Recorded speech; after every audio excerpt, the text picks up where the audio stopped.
halaman 520 bagian bawah kita pada mulai. Ada 7 perbendaharaan aman atau saya panggil apa ya, store amal, tempat-tempat penyimpanan amal. Ada 7 tempat. Pertama, ikhlas dalam beribadah. Apapun jenis ibadah, ikhlas itu syarat utama untuk diterima Allah. Saya selalu menjelaskan ibadah kalau tak ikhlas itu sama kita punya beg duit. Orang panggil beg duit kan, tapi isi dia surat khabar setebal apapun tak laku kan?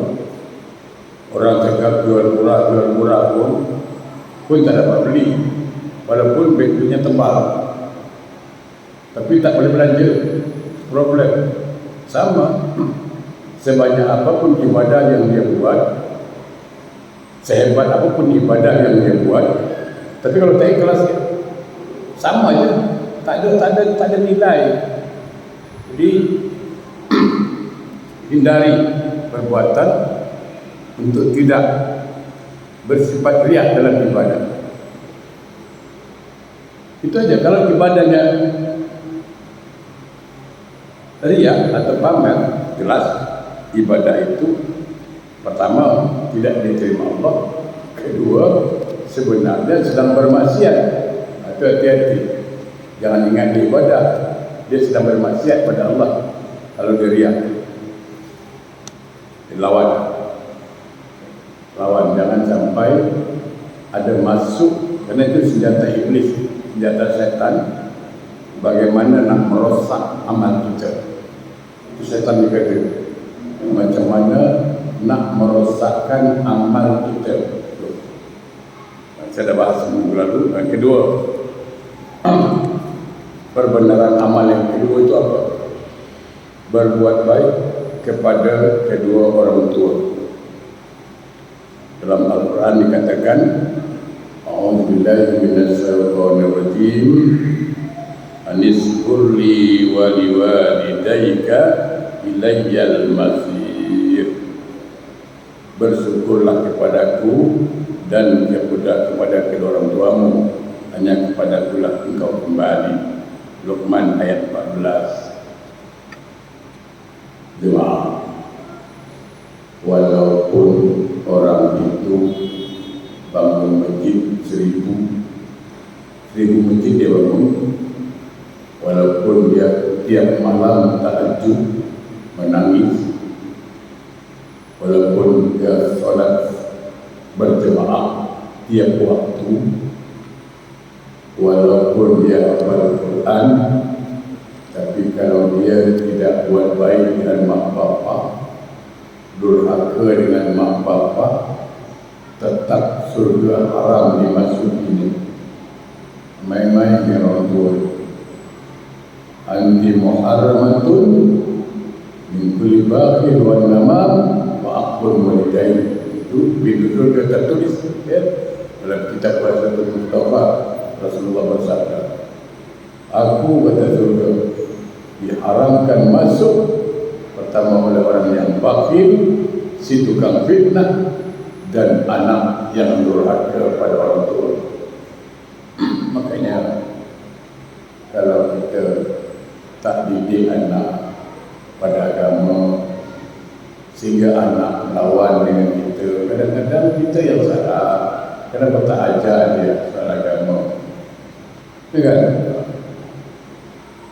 Ajarkan dia bagaimana. Maaf saya katakan,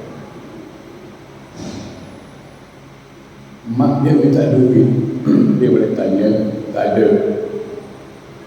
Mak minta duit, tak ada, tapi dia boleh beli kucing Anggora 1.800. Itu ayam. Kucing dia boleh beli. Kucing dia kasih makan, dia pelihara, dia mandikan. Makanan kucing sebulan kat 200. Mak dia minta duit, tak ada duit. Pening wala saya kata. Kucing Anggora tu mahal. Tahu kucing Anggora yang banyak bulu, tebal bulu. Mahal tu ni. harga ribu-ribu, boleh beli. Peluk-peluk lah kucing buat tidur.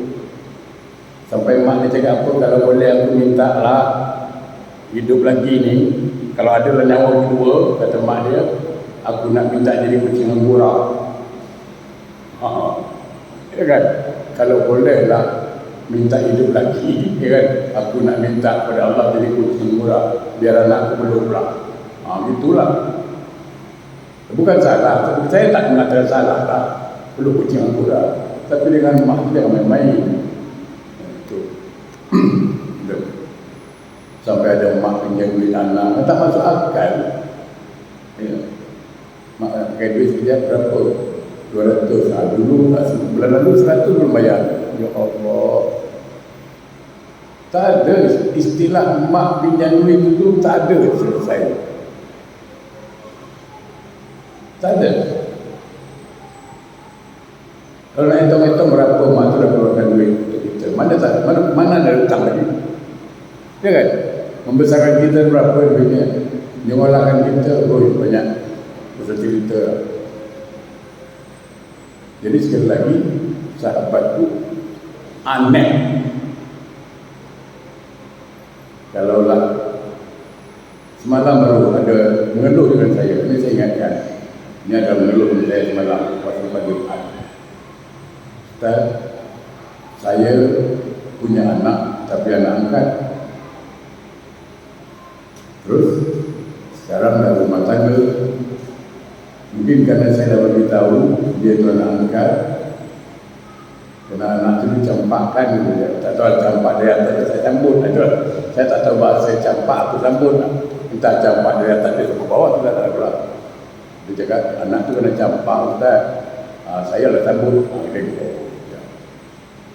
Terus itulah Ustaz, sejak rumah tangga ni nak datang rumah saya tak pernah Ustaz. Kadang raya pun tak datang Ustaz. Saya tanya, kalau kau tak ada tambang aku hantar. Apa nak, kadang rindu nak tengok cucu. Tak ada cerita semalam ni cerita saya. Tetapi begitu, walaupun itu bukan anak kandung, saya ingatkan, walaupun itu bukan anak kandung, tapi dia nak telah membesarkan, menyekolahkan, tetap kewajipannya sama dengan kedua orang tua. Hati-hati, jangan cakap itu kan bukan orang tua kandung, tak boleh. Kerana dalil di situ, kita wajib taat kepada kedua orang tua. Ada sebut kandung kan? Tak ada. Harus diingat. Tidak semua kita boleh jadi orang tua kandung. Kan ada orang tak beranak, ya kan? Itu wajib, walaupun dia bukan anak kandung kita. Jadi hati-hati. Ada yang bertanya lagi semalam juga. Dan ini saya cerita sedikitlah tentang hukum. Batalkah untuk saya dengan anak tiri atau untuk saya dengan mertua? Padahal saya sekarang katakan juga sudah bercerai dengan isteri itu. Artinya anak tiri bekas anak tiri lah. Ini bekas mertua gitu. Batal. Saya cakap tidak batal. Jadi ada laki-laki kahwin dengan perempuan, si perempuan bawa anak lah, bawa anak perempuan. Kalau sudah terjadi persetubuhan, ya kan, orang tua ni, maka tidak batal untuknya dengan anak tiri. Tidak batal dengan syarat terjadi persetubuhan dengan orang tuanya, bukan dengan anak tiri yang telah belah. Lain cerita berada itu. Walaupun mereka sudah bercerai nanti, tetap tidak batal begitu. Dan begitu juga dengan mertua. Itu ya.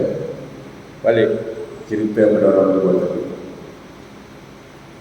Kadang-kadang mak bapak kita ni dengan cerita orang sedih, tapi dia tak boleh cakap. Dia nak berita, anak awak sekarang dah berita besar, dia nak senangkan isteri, belilah kereta besar. Senang dia cakap. Kadang cakap terang-terang, gini lama nak senangkan isteri, belilah kereta besar. Nak senangkan isteri, belilah rumah besar. Nak senangkan isteri, ajak makan kat luar. Oh bagus. Tapi tak senangkan orang tua. Jangan cakap begitu dengan mak bapak. Apa mak bapak tak singgung dia? Tidak dilarang, baguslah. Menyenangkan hati isteri, bagus. Fadilahnya besar. Saya mengatakan apa? Tak ada istilah suami kedekut dengan isteri, itu tak ada. Kenapa?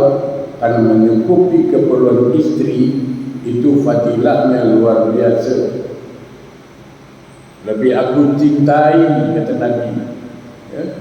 Lebih aku sukai dari salat sunat beribu rakaat. Aku lebih suka engkau bagi duit pada isteri kau, memenuhi keperluan isteri. Tapi jangan sampai lupa orang tua, itu aja masalah. Ini kadang-kadang datang sampai raya pun datang sekejap saja, ya kan? Jadi sekali lagi, yang masih punya orang tua, saya pesankan, buatlah yang terbaik, bahagiakan dia, senangkan hati dia. Ya, saya ada tengok beberapa jemaah saya tengok, dia sudah ngadu dengan saya. Dia cakap apa? Ustaz, betul Ustaz cakap, dulu saya memang dengan mak bapaknya selamba je. Yalah, sayang Ustaz, tapi yalah kita sibuk.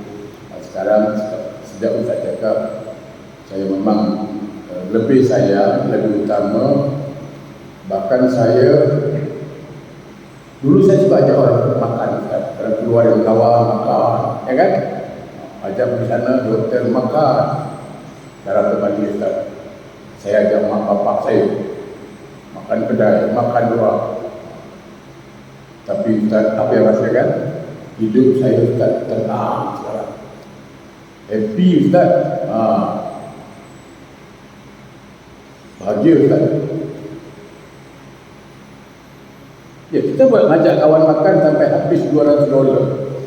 Tak salah, tak ada duit makan. Tapi dengan orang tua pernah gitu. Itu orang tua ni dia ajak makan apa dia boleh makan. Berapa? Mie goreng berapa banyak? 5 piring.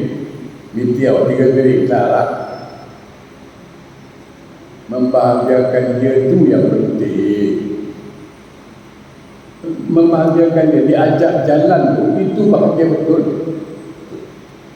Anak ajak jalan mak bapak, itu bahagianya luar biasa.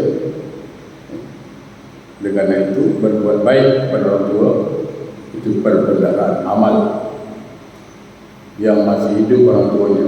Ya.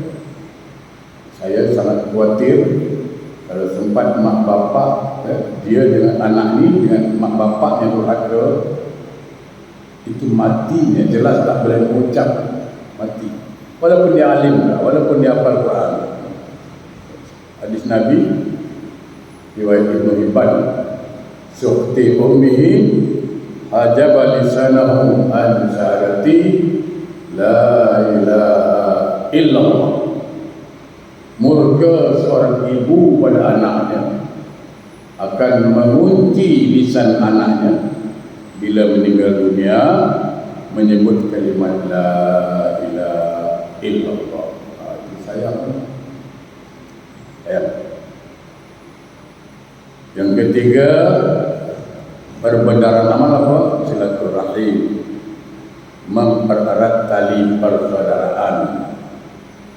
Dalam surah An-Nisa ayat 1 dijelaskan, a'udzubillahi minasyaitonir rajim, wattaqullaha allazi tasaaluna bihi wal arham. dan bertakwalah kamu kepada Allah dengan cara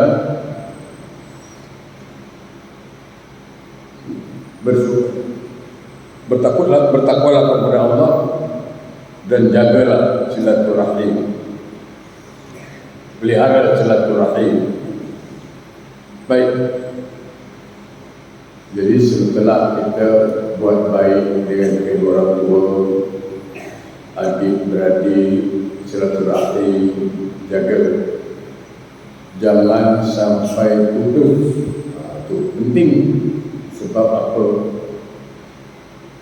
Sekali lagi, bila dengan adik-beradik dah tak tegur sapa lebih dari 3 hari, maka sia-sia amal yang dia buat. Sebab salah satu amal yang ditolak Allah itu amal al-musahinun. Apa itu al-musahinun? Al-musahinun itu adalah orang yang tidak mau berkata-kata dengan saudaranya lebih dari 3 hari kerana marah.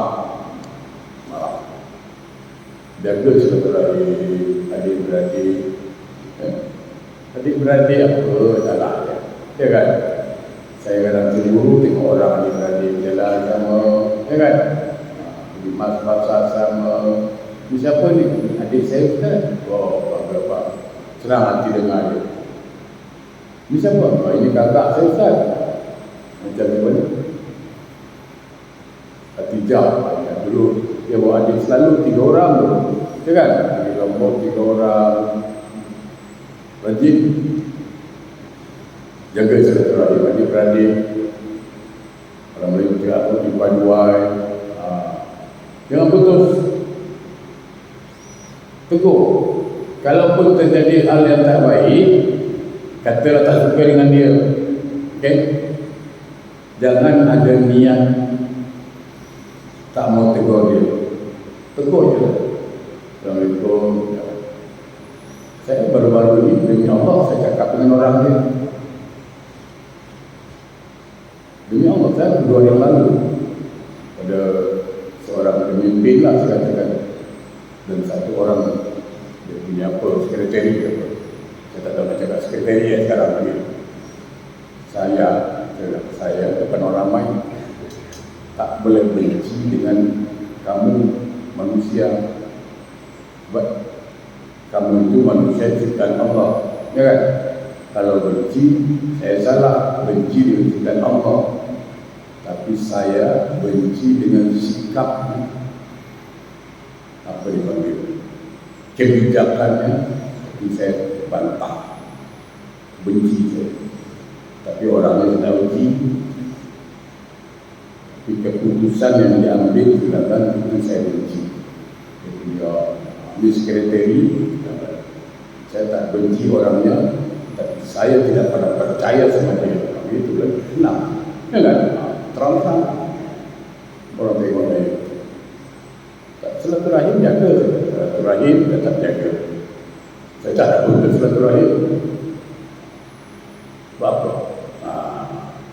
Dalam Quran itu ada ayat wa ta'awanu 'alal birri wat taqwa wa la ta'awanu 'alal itsmi wal 'udwan. Bertolong-tolonganlah kamu dalam perkara kebaikan. Kalau benda ni benda baik, dia tolong. Mari kita tolong. Benda baik buat. Jangan bertolong-tolongan dalam perkara jahat, kemungkaran. Itu yang saya cakap. Dah tahu benda ni salah, dah tahu benda ni mungkar, dah tahu benda ni fitnah, boleh kompak, boleh akur pula semua. Dah tahu benda ni salah. Kadang-kadang kalau tahu salah ya sampaikan itu salah. Orang marah tak apalah. Daripada Allah marah orang mau. Ya kan? Cuma harus bijak menyampaikan. Jadi silaturahim tetap dijaga, Tak suka dengan orang ni tak apa. Tapi jangan putus silaturahim. Jumpa tegur. Oh, biasa dah tegur Ustaz, dia tak jawab. Tak apa. Assalamualaikum. Dia diam. Assalamualaikum. Adalah. Dah 2-3 kali, dia diam aja. Tapi tanamkan dalam hati, aku tak ada niat nak silaturahim betul. Apa nak putuskan tu kau punya pasal. Dia tak tegur kita, itu dia punya pasal. Yang keempat, menunaikan amanat. Ini penting ni. Dalam Quran surah An-Nisa 58, A'udzubillahi minasyaitonir rajim. Innallaha ya'murukum an tu'addul amanati ila ahliha. Sesungguhnya Allah menyuruh kamu menyampaikan amanat kepada orang yang berhak menerimanya.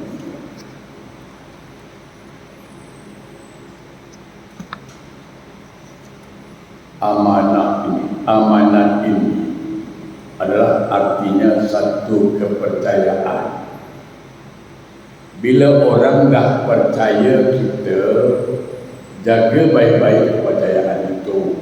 Contoh, kita di satu kampung dituakan orang, jaga amanah itu. Jaga. Jangan sampai kita melakukan hal-hal yang tidak baik sehingga orang tak percaya lagi kita lagi. Saya contoh, mungkin jemaah tanya tadi tu, apa yang buat Ustaz sampai cakap orang macam tu kan? Berapa tahun sudah masjid dibangun, sementara kampung lain, kampung tu baru lah, tengok masjid dah mulai beransur. Buat masjid kan beransur, kata Melayu, ya kan? Kan sekaligus. Tadi saya dah kirim video buat dinding masjid, separuhnya masjid lebih kurang. Mungkin tak percaya jemaah. Saya cakap jemaah tak percaya. Dinding masjid sebesar ini, berapa kena? Cuma 5,000. Betul Ustaz? Betul. 5,000. Macam apa ni? Orang Singapura cakap betul ke? Kau nampak lah, macam mana tak betul lagi? Bukan dindingnya. Dindingnya Ustaz, dengan semen 75 kampit. 5,000 semen dengan dinding. Sebab orang Singapura, orang Jelapang, tanya orang Jelapang, tenang. Jelapang dulu 25 potong, ya kan? Dia saya bawa berapa orang, kita tengok. Dia pun dengar dulu. Itu satu. Ada tempat lain, masjid itu dah dekat dah 8 tahun, dari awal sampai sekarang lah tak berubah-ubah. Tak berubah-ubah. Bila ditanya mana ada masjid, kena berhenti orang dia. Itu yang payah.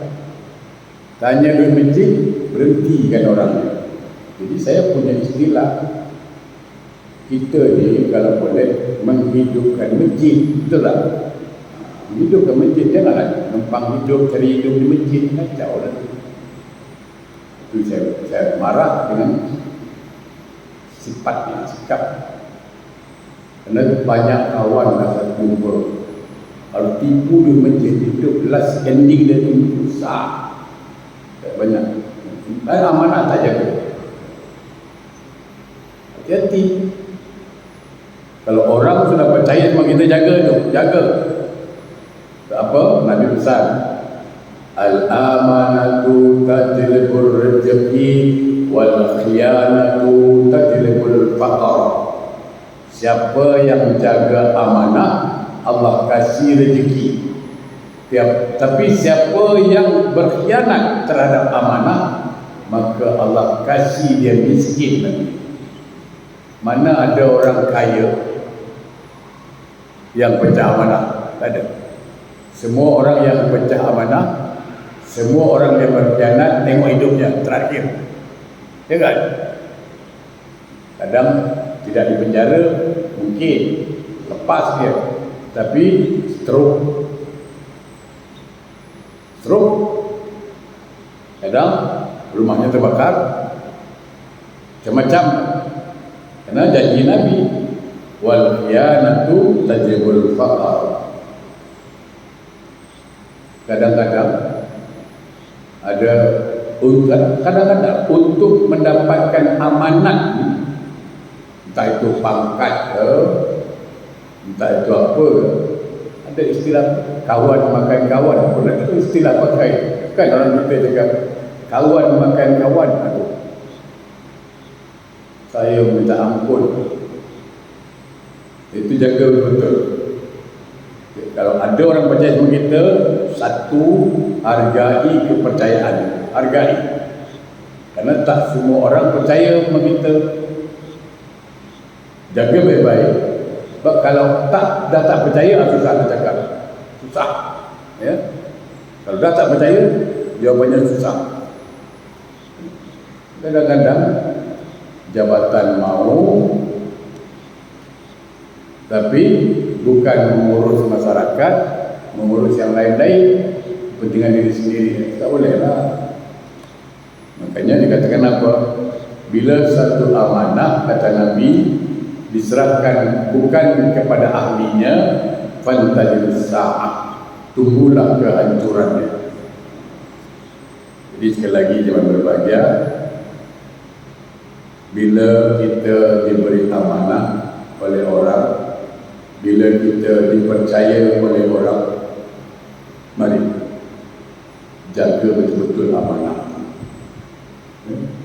Banyak amanah ni, anak pun amanah Allah pada kita, isteri amanah Allah pada kita, banyak amanah.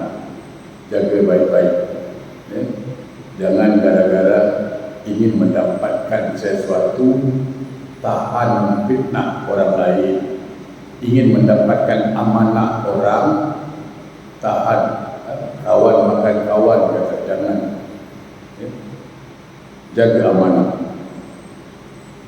Yang kelima, perbendaharaan amal takwa, tidak patuh kepada seseorang dalam urusan maksiat. Dalam Quran surah Ali Imran 64, a'udzubillahi minasyaitonir rajim, wala yattakhidha ba'duna ba'dan arbaban min dunillah. Dan tidak pula sebagian kita menjadikan sebagian yang lain sebagai Tuhan selain Allah. Baik dengan orang, bagus. Baik dengan mak bapak, lagi bagus. Baik dengan atasan, bagus. Bagus. Tapi harus ada batas. Batasnya apa? Hadis Nabi, la ta'atan bimakhluqin bimaksiatillah. Tidak wajib taat kepada siapapun dalam perkara bermaksiat pada Allah. Jadi walaupun itu mak bapak kita wajib taat, betul. Sepanjang perintah mak bapak tidak melanggar perintah Allah dan Rasul, wajib taat. Tapi kalau dah melanggar, tak wajib. Maka didahulukanlah perintah Allah. La ta'atan li makhluqin bi maksiatillah. Tidak wajib taat pada siapa pun bila perkara itu sudah bermaksiat pada Allah. Jadi umpama katalah mak, kata bapak lah, bapak kan kita wajib taat, ya kan? Dia suruh kita, bagaimana? Bawa ucap pasal, bapak titip, kau tahu berikan nombor je. Yang kita tahu dah mengaji, beli nombor ni haram, ya kan? Tak naklah pak, kau ni wajib patuh, wajib tunduk, taat pada aku. Itu tak wajib lagi dah macam itu. Kalau beli kopi, okey lah. Ya kan? Kalau dah beli nombor, sorry mori. Bukan sorry, dah tambah mori lagi dah. Apa lagi? Semua. Jadi selagi perintah siapapun tidak melanggar perintah Allah dan Rasul, wajib taat.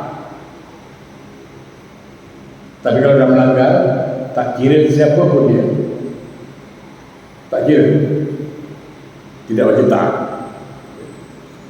Yang keenam, tidak menuruti hawa nafsu. Dalam Quran dikatakan wa na'an nafsa 'anil hawa, dan menahan diri dari keinginan hawa nafsunya. Jemaah berbahagia, nafsu ini bukan nak dibunuh, ya, bukan. Bunuh nafsu, bunuh orang dia berarti. Tak. Dikontrol, diarahkan dia, diarahkan kepada yang baik. Ada orang nafsu, laki-laki nak kahwin lagi je terus. Ada perempuan nafsu nak beli baju, ada itu keinginan, nafsu kan keinginan. Ada orang nak dah dapat pangkat, nak lagi ada. Sampai ada orang nak 3 jawatan dipegang, dikasih mau lagi tu, tu bayangkan. Yang satu belum selesai, diangkat jadi ini mau, jadi itu mau, semua mau. Sampai 5 dah pangkat dia. Jadi ini dia, jadi itu dia, jadi ini dia, jadi itu dia. Tapi satu pun tak selesai. Apa nak jadi? Kerana keinginan dia kuat. Yang penting kalau ada acara, ada yang beri sambutan, beri arahan, itu aja lah. Jadi nafsu itu bukan nak dibunuh, tapi dikontrol, diarahkan kepada hal-hal yang Allah beritahu.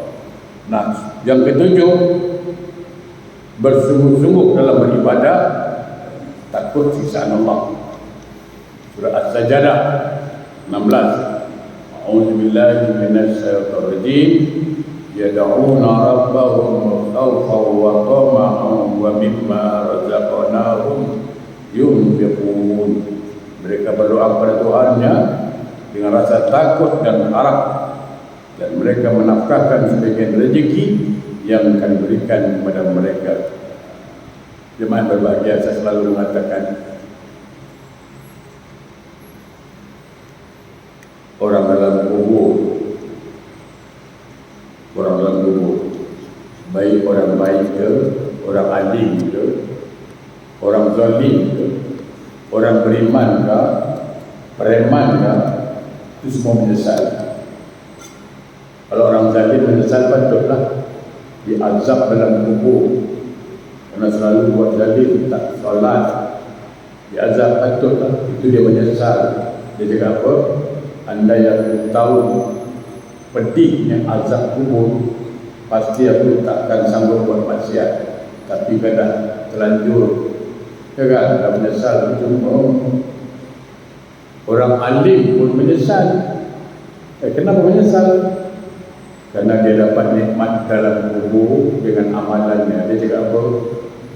Kalaulah aku tahu amalnya, apa nikmatnya amal yang aku terima, Allah balas dalam kubur ni gara-gara amal.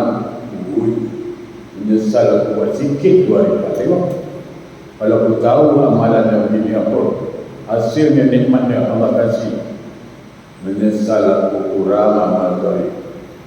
Orang alim pun menyesal. Oleh kerana itu, sahabatku, jemaah yang berbahagia, bersungguh-sungguh dalam ibadah, ambil peluang, ambil kesempatan selagi kita diberi peluang. Maka saya pesan, termasuk pesan diri saya juga, setiap bangun tidur, seulang balik, setiap bangun tidur baca doa, bukan baca WhatsApp. Kadang-kadang kita ni bangun tidur baca WhatsApp, baca doa. Alhamdulillah, nak sempurna tu minimal alhamdulillah. Nak sempurna baca habis dah. Alhamdulillahillazi ahyana ba'dama amatana wa ilaihi nusyur. Jadi di awal dengan syukur, nak ajukan pertanyaan dalam diri. Siapa nama sebut? Tahu tak kenapa Allah beri peluang engkau hidup hari ini? Tanya. Dalam hati lah, ini cara batin orang ni. Kenapa? Allah masih kasih kita hidup hari ini. Dua jawapan. Satu, itu harus diingat. Satu, Allah tahu kita banyak dosa, Allah tahu kita banyak salah. Maka Allah kasih peluang untuk kita bertaubat kepada Dia. Itu yang Allah kasih. Yang kedua, Allah tahu kita memerlukan amal soleh untuk di akhirat. Betul. Kita sangat memerlukan amal soleh di akhirat. Maka Allah beri peluang bagi kita hidup hari ini. Untuk apa? Untuk melakukan amal-amal soleh. Dua ini mesti punya kekuatan setiap hari. Jangan tinggal. Pertama, seseorang itu jangan melepaskan istighfar. Jangan lepas. Selepas solat ke istighfar. Karena untuk itu kita dihidupkan. Dan Allah tahu kita berdosa. Setelah istighfar, setelah minta ampun, jangan pernah lupa buat ibadah. Apapun nama ibadah itu buat, karena itu bekal Allah kasih. Allah yang kasih kita kesempatan untuk mengumpul itu, dan ibadah yang kita buat itu untuk kita juga di akhirat nanti. Jangan ada itu kecil, tak ada. Sekecil apapun peluang ibadah itu ambil. Walaupun cuma nolong orang buta, tak apa ambil. Oh, ada orang ambil, naik bas, dia berdiri, tak kasih kursi. Kadang amalan itulah yang membuat kita mengantarkan kita ke surga. Jadi pertama, kenapa Allah hidupkan kita? Karena Allah ingin kita bertaubat. Yang kedua, kenapa Allah hidupkan kita? Karena Allah ingin kita melakukan amal-amal soleh. Dua tu. Mudah-mudahan berkah. InsyaAllah ya. Siapa-siapa yang korban, yang belum ambil sertifikat, boleh ambil. Saya tak hafal sangat nama dia, ambil sini nanti. Dan badal haji mungkin dalam awal bulan. Saya tanya kemarin belum sampai lagi. A'udzubillahi minasyaitonirrajim. Bismillahirrahmanirrahim. Alhamdulillahi rabbil alamin. Allahumma shalli ala sayyidina Muhammad. Allahumma inna nas'aluka bi husnil khatimah. Allahumma zidna taubatan nasuha qabla al-maut. Ya muqallibal qulub, tsabbit qalbana ala dinika wa ta'atik. Ya Allah, kami mohon ya Allah, anugerahkan kami akhir hidup yang baik, husnul khatimah. Lancarkan lisan kami ya Allah untuk mengucapkan kalimat tauhid ketika ajal kami sampai.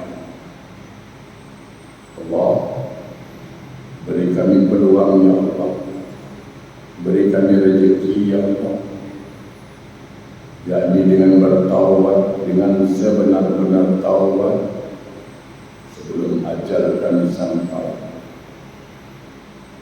Wahai Allah yang membolak-balikkan hati manusia, tetapkanlah hati kami ya Allah dalam taat beribadah kepada-Mu. Gairahkanlah perasaan kami ya Allah, tolonglah hati kami selalu untuk taat kepada-Mu, dan tanamkan rasa cinta kami, rasa suka kami terhadap ketaatan itu, dan jauhkan kami dari perkara maksiat, dan tanamkan rasa benci kami terhadap maksiat itu. Ya Allah, kami mohon ya Allah, bantulah kami untuk selalu berzikir menyebut nama-Mu kami ya Allah untuk selalu membaca Al-Quran, mempelajari Al-Quran, dan mempelajari ilmu-ilmu agama. Ya Allah, bantulah kami ya Allah untuk selalu bersyukur atas nikmat yang Kau berikan. Jangan Kau jadikan kami orang yang kufur nikmat. Allah, bantulah kami ya Allah. Semoga kami orang yang selalu memperbaiki akhlak kami, orang yang selalu memperbaiki amal-amal soleh kami. Rabbana atina fid dunya hasanah wa fil akhirati hasanah wa qina adzabannar. Walhamdulillahi rabbil alamin. Assalamualaikum warahmatullahi wabarakatuh.